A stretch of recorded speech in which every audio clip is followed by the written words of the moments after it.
Hi friends, welcome to home kitchen Shobi Davis. ചക്ക ഉപയോഗിച്ചുകൊണ്ട് നമുക്ക് കുറേയധികം കാര്യങ്ങൾ നമുക്ക് ചെയ്യാൻ പറ്റും. ചക്ക പഴുത്തത് അങ്ങനെ തന്നെ കഴിക്കാം. പിന്നെ ചക്ക ഉപയോഗിച്ച് ചക്കട ഉണ്ടാക്കാം.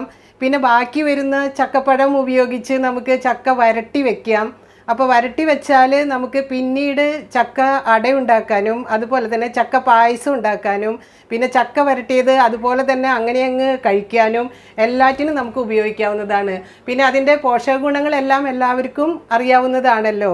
അപ്പോൾ നമുക്ക് ഇന്ന് ഇവിടെ കുറച്ച് ചക്ക കിട്ടിയിട്ടുണ്ട്. അപ്പോൾ ചക്കപ്പഴം നല്ല പഴുത്തത് കിട്ടിയിട്ടുണ്ട്.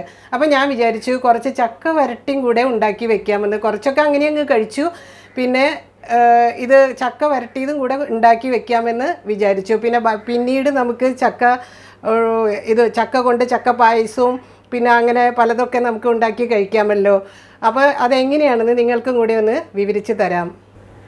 ഇതുപോലെ നല്ല പഴുത്ത ചക്ക കിട്ടിയിട്ടുണ്ട്. ഓരോന്നും എടുത്ത് ഇതിനെ നമുക്ക് ചെറിയ ചെറിയ പീസുകളാക്കി നുറുക്കി എടുക്കണം. ചെറിയ ചെറിയ പീസുകളാക്കണം. ഇതിനെ ഇങ്ങനെ ചെറിയ ചെറിയ പീസുകൾ എത്ര ചെറുതാക്കാൻ പറ്റുമോ അത്ര നല്ലത്. അങ്ങനെ ചെറിയ പീസുകളാക്കി നമ്മൾ നുറുക്കിയെടുക്കണം.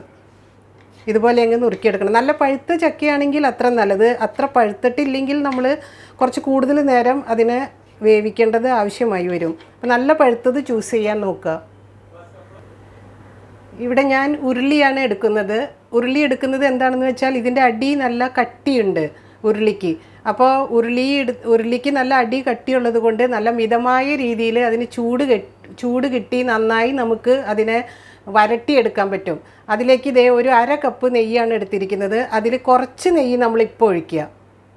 കുറച്ച് നെയ്യ് ഒഴിക്കുക. മിതമായ രീതിയിൽ മീഡിയം ഫ്ലെയിമിലാണ് നമ്മൾ വെക്കേണ്ടത്, ചെറിയ ചൂടിൽ. അപ്പോൾ കുറച്ച് നെയ്യ് അതിലേക്ക് ഒഴിച്ചു. ഇത് ഏതാണ്ട് 1 കപ്പ് ശർക്കര നീരുണ്ട്. ഒരുവിധം മീഡിയം കട്ടിയിൽ, അതായത് 2 ഇതുപോലെയുള്ള പനഞ്ചക്കരയാണ് ഞാൻ എടുത്തിരിക്കുന്നത്. അതായത് ഒരു 400 ഗ്രാം ഉണ്ടായിരിക്കും. 300-400 ഗ്രാം ഉണ്ടായാലും മതി. അവരവർക്ക് ആവശ്യമുള്ള മധുരം ചേർക്കാവുന്നതാണ്. പക്ഷേ ഒരുവിധം മധുരം ഉണ്ടെങ്കിലാണ് നല്ലത്, കാരണം ഇത് സൂക്ഷിച്ച് വെക്കേണ്ടതല്ലേ, അതുകൊണ്ട്. അപ്പോൾ ഈ 1 കപ്പ് ശർക്കര നീരിൽ നിന്ന് ഒരു 1/2 കപ്പ് നമുക്കിതിലിപ്പോൾ ചേർക്കാം ഈ നെയ്യിലേക്ക്.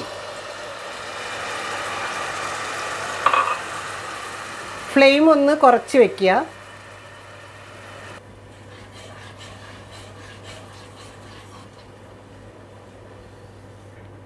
ഏതാണ്ട് 1 കിലോ ചക്ക കാണും ഇങ്ങനെ ചെറുതാക്കി അരിഞ്ഞത്.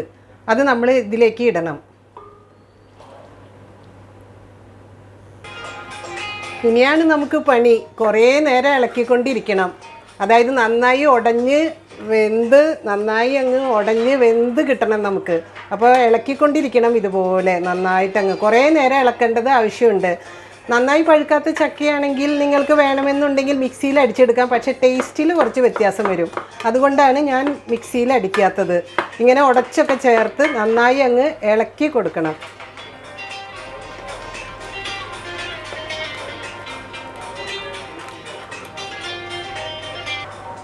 നന്നായി ഇളക്കിക്കൊണ്ടിരിക്കണേ. ഉരുളി ആയതുകൊണ്ട് അടിയിലൊന്നും പിടിക്കില്ല. എന്നാലും നമ്മളിതിനെ നന്നായി ഒരു മീഡിയം ഫ്ലെയിമിലിട്ടിട്ട് നന്നായി ഇളക്കിക്കൊണ്ടിരിക്കണം. ഇതാണ് പണി. നമ്മുടെ ചക്ക വരട്ടിക്കുള്ള പണി ഇതാണ്. അപ്പോൾ അതിലേക്ക് നമുക്ക് ബാക്കിയിരിക്കുന്ന ശർക്കര നീരും ഇതിൻ്റെ കളറൊക്കെ കുറച്ച് മാറി തുടങ്ങിയിട്ടുണ്ട്. കളർ കാണുമ്പോൾ മനസ്സിലാവും, കളറൊക്കെ മാറിയിട്ടുണ്ട്. കളർ മാറി വന്നിട്ടുണ്ട്. നമുക്ക് ബാക്കിയുള്ള ശർക്കര നീരും കൂടെ അതിലേക്ക് ഒഴിച്ചു കൊടുക്കാം. അതുപോലെ തന്നെ നെയ്യും കുറച്ച് ചേർക്കാം.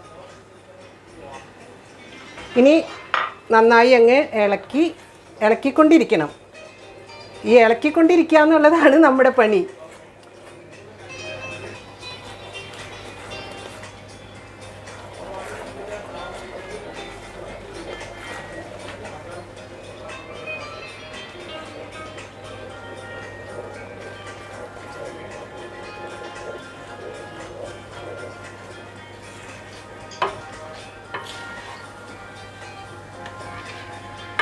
ഇതിൻ്റെ കളറ് നല്ല ഡാർക്ക് കളറായി വരുന്നുണ്ട്.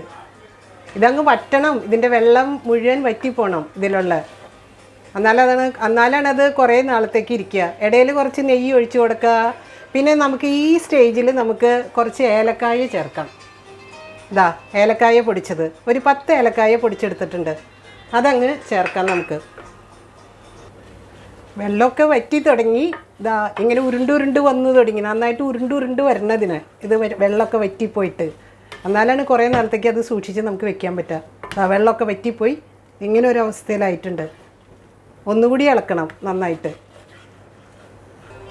ഇത് നന്നായി ഉരുണ്ട് വന്നിട്ടുണ്ട്, ഇതിൻ്റെ വെള്ളമൊക്കെ വറ്റിപ്പോയിട്ടുണ്ട്. ഇതിപ്പോൾ നമുക്ക് ചക്കട ഉണ്ടാക്കാനായിട്ട് നമ്മൾ സൂക്ഷിച്ച് വെക്കുന്നില്ല, ഇതിങ്ങനെ തന്നെ വരട്ടി കഴിക്കാനാണ് ഇഷ്ടമെങ്കിൽ കുറച്ച് നമുക്ക് കശുവണ്ടി പരിപ്പും കൂടെ ഇതിലേക്ക് ചേർക്കാം. ഇതിപ്പോൾ എനിക്ക് കുറച്ച് ചക്കടയൊക്കെ ഉണ്ടാക്കി കഴിക്കണം, അപ്പോൾ അതുകൊണ്ട് ഞാനത് ചേർക്കുന്നില്ല. അങ്ങനെ നമ്മുടെ ചക്ക വരട്ടി റെഡിയായി കിട്ടിയിട്ടുണ്ട്. ഇങ്ങനെ ഉരുണ്ട് നമുക്ക് റെഡിയായി അത് കിട്ടിയിട്ടുണ്ട്. ഇളക്കി തോറ്റു.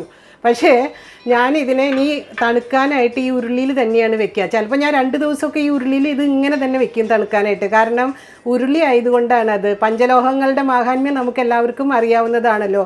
പണ്ടൊക്കെ അമ്മ സ്വർണം അരച്ച് തന്നിട്ടുണ്ടെന്ന് പറയുന്നു, ഭംഗി കിട്ടാൻ വേണ്ടിയിട്ടാണെന്ന് പറഞ്ഞ്. അപ്പോൾ അങ്ങനെയൊക്കെ പല ഗുണങ്ങളുള്ളത് കൊണ്ട് ഉരുളി ആയതുകൊണ്ട് ഞാനിതിനെ 2 ദിവസം ചിലപ്പോൾ ഇതൊന്ന് തണുക്കാൻ വേണ്ടി നന്നായിട്ട്, അതിന് ശേഷം അതിനെ ഏതെങ്കിലും ബോക്സിലാക്കിയിട്ട് ഫ്രീസറിലോ ഫ്രിഡ്ജിലൊക്കെ വെച്ച് നമുക്കതിനെ സൂക്ഷിക്കാവുന്നതാണ്. അപ്പോൾ നിങ്ങൾക്ക് ഈ വീഡിയോ ഇഷ്ടപ്പെട്ടു എന്ന് വിചാരിക്കുന്നു. ഈ വീഡിയോ ഇഷ്ടപ്പെട്ടെങ്കിൽ ലൈക്ക് ചെയ്യാനും ഷെയർ ചെയ്യാനും സബ്സ്ക്രൈബ് ചെയ്യാനും മറക്കല്ലേ.